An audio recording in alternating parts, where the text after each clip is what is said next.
ఒప్పుకొని చెప్పేది ఖర్చు పెట్టలే పైసలు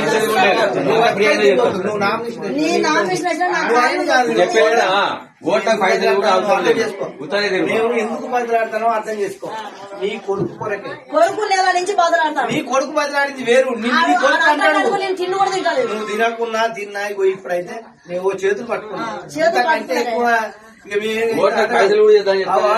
మేము చేస్తాం గాని నువ్వు అంటేనే ఇగో నువ్వు ఓకే ఆమె చెప్పాలి. ఇంతమంది ఆమె చెప్పాలి అంతే.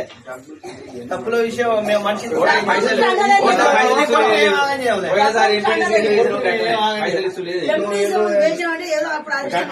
అన్ని గట్టిగా ఉంటాయి. ఇప్పుడు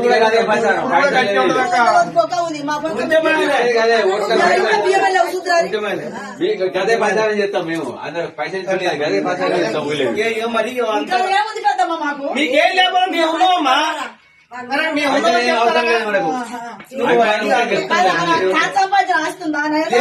లేదు ఆయన మనిషే ఉన్నాడు. ఆయనే ఉన్నాడు అట్లా పైసలు ఏమో గిట్టే బదిలాడుకున్నాం కాదు. అమ్మా నిన్నే ఆగం కావాలని మేము కోరుకోమమ్మా. అర్థమైందా? మా సాధ్యమైనంత మేము కూడా పోరాడతాం. మంది నా మనం అందుకో ఇల్లు ఇట్లా కాలు పట్టుకుని వేయించుకుంటాం. నీ కొడుకు